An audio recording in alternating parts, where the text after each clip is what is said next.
heard this earlier in the year, but I wanted to share it one more time. Where were you, Lord, when I was young and my family had fallen on hard times? When we were so poor we could barely afford the basic necessities in life. Some people I knew had money and things, and they never even thanked you, Lord. So why were we, who were raised to know you, simply overlooked and ignored? Did I not meet your needs, my son? Were your growing up years so bad? Did I not provide you with food and shelter and a loving mom and dad? I wanted to teach you respect and compassion and to appreciate all of your blessings, so you would be equipped to be an example and to share with others these lessons. Well, what about when my dad became sick and died, Lord? Where were you then? When my mom had to pick up the leftover pieces and start all over again?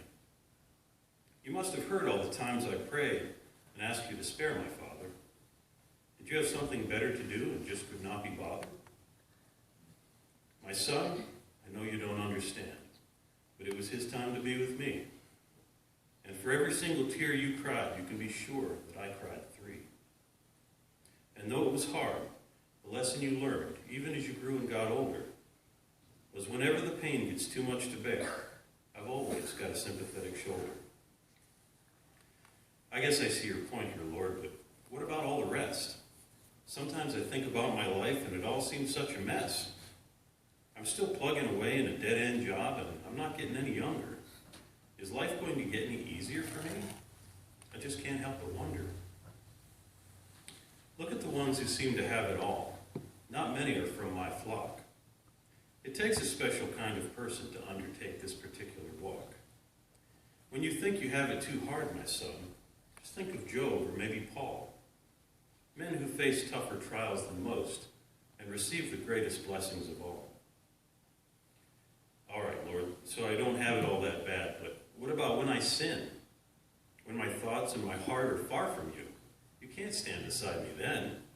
Where do you go when I'm going astray and feeling like my whole world is lost? Do you step aside and simply observe at those times when I need you the most? My son, before your first spark of life, I knew the day of your death. I've numbered the very hairs on your head and counted your every breath. Why would I walk with you each step of the way and abandon you when times get hard? The choices you make, whether good or bad, do not alter the promises of God. I'm sorry, Lord. Forgive me for all the times I've doubted your love. Sometimes it's too easy to throw up my hands and blame it on heaven above. All the proof I need of your love for me is in the eyes of my little girl.